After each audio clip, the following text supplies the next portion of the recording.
procedure with this, but babies this big don't fit through catheters this size.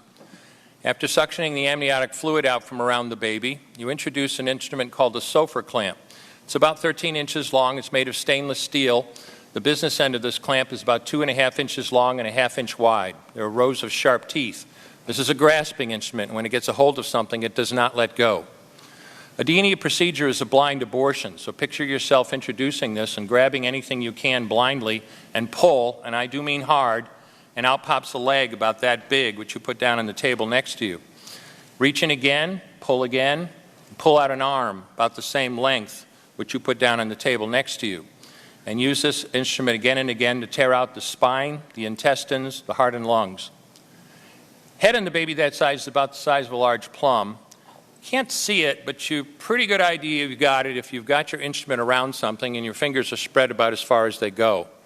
You know you did it right if you crush down on the instrument and white material runs out of the cervix. That was the baby's brains. Then you could pull out skull pieces. And you have a day like I had a lot of times, sometimes a little face comes back and stares back at you. Congratulations, you just successfully performed a second trimester D&E abortion. You just affirmed her right to choose.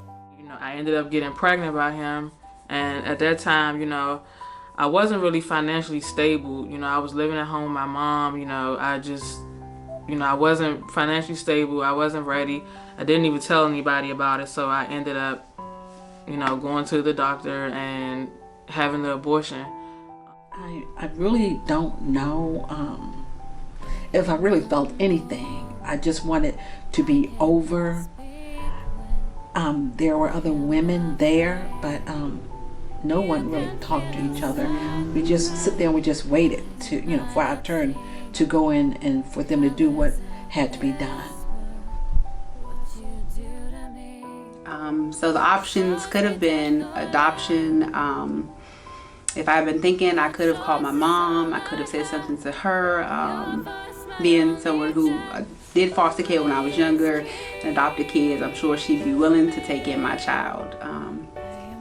But of course, I didn't see it as an option then.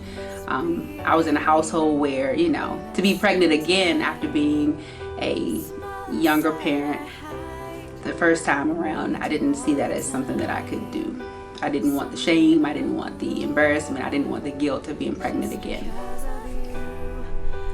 Before they explained the procedure to me, they realized that my blood type was O negative. Once they realized my blood type was O negative, I had to take a shot. It was called a Rogaine shot because they said that it can, you know, something can happen if I, you know, like didn't get the shot. So they gave me the shot, and then like they explained the procedure to me. They told me that they were going to do the sonogram, and then they were going to, you know, place me on the bed and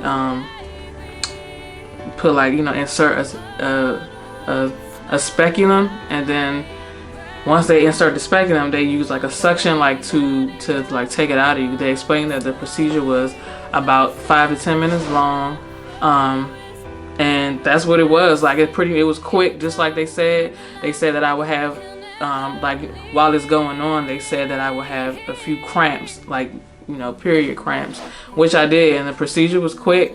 And once it came out of me, like I was kind of drowsy a little bit because they gave me medicine to take so I can be partially awake and partially not.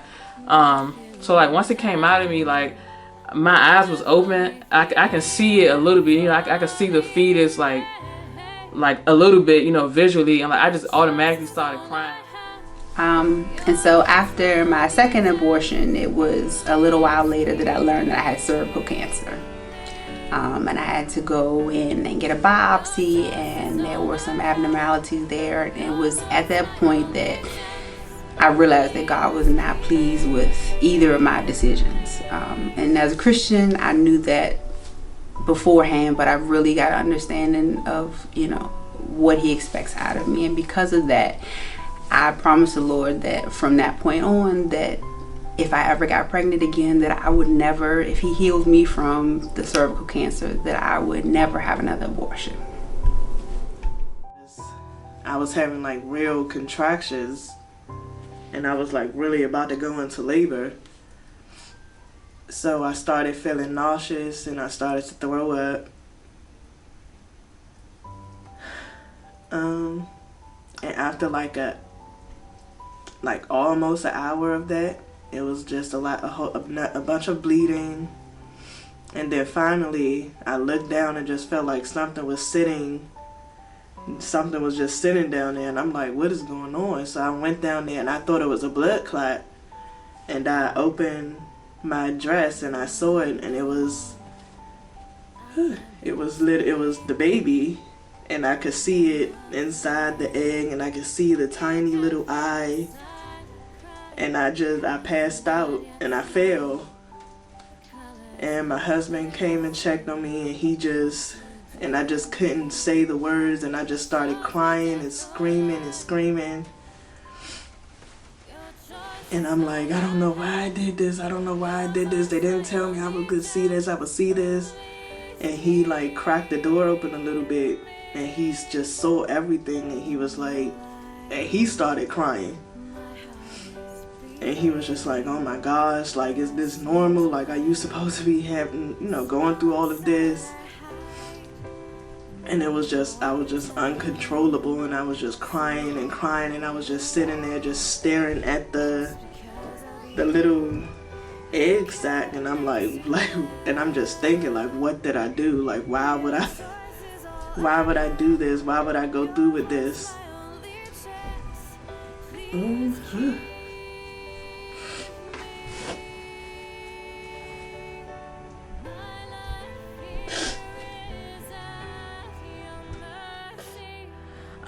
I know what's right now, and I know it's a life.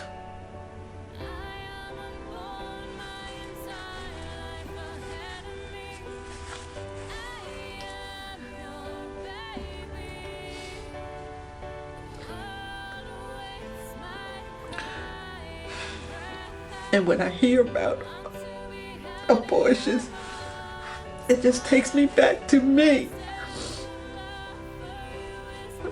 One of the biggest mistakes of my life. I know God forgives me. I know He does, because I don't remember too much about the abortion.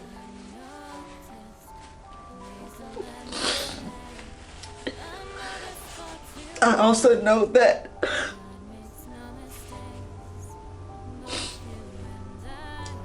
I have to pay for my sins.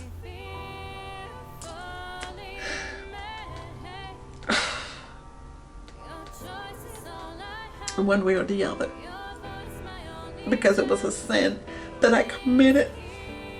I didn't know any better back then, but now I know.